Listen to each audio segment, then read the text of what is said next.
qu'on assiste à la fin de la Gen Z 212. Le 27 septembre dernier, des milliers de Marocains sont descendus dans la rue pour exprimer leur colère et des revendications claires.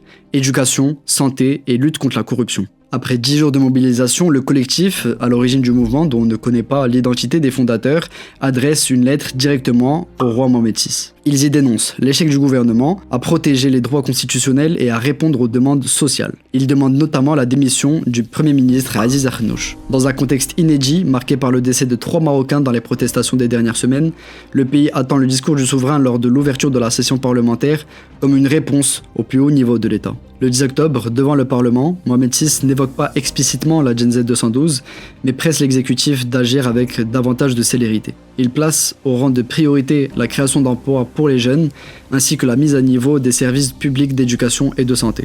Sans appeler à une démission, il rappelle qu'aucune négligence ne sera tolérée. Pour beaucoup, cet avertissement résonne comme un signal ferme, rappelant les mises à l'écart qui avaient suivi les contestations dans le RIF en 2017. Aux yeux de nombreux jeunes Marocains, le discours prouve qu'ils ont été entendus au sommet de l'État. Les manifestations s'essoufflent alors qu'ils avaient annoncé leur reprise le samedi 18 octobre.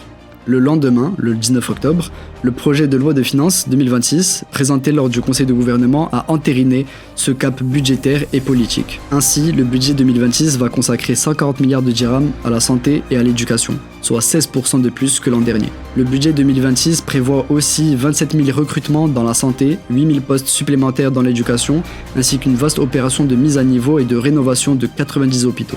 Dans sa globalité, le projet de loi de finances 2026 répond aux demandes de la jeunesse marocaine avec de vrais moyens mis en œuvre. La suite dépendrait d'une chose simple, la rapidité et la mise en œuvre de ces actions.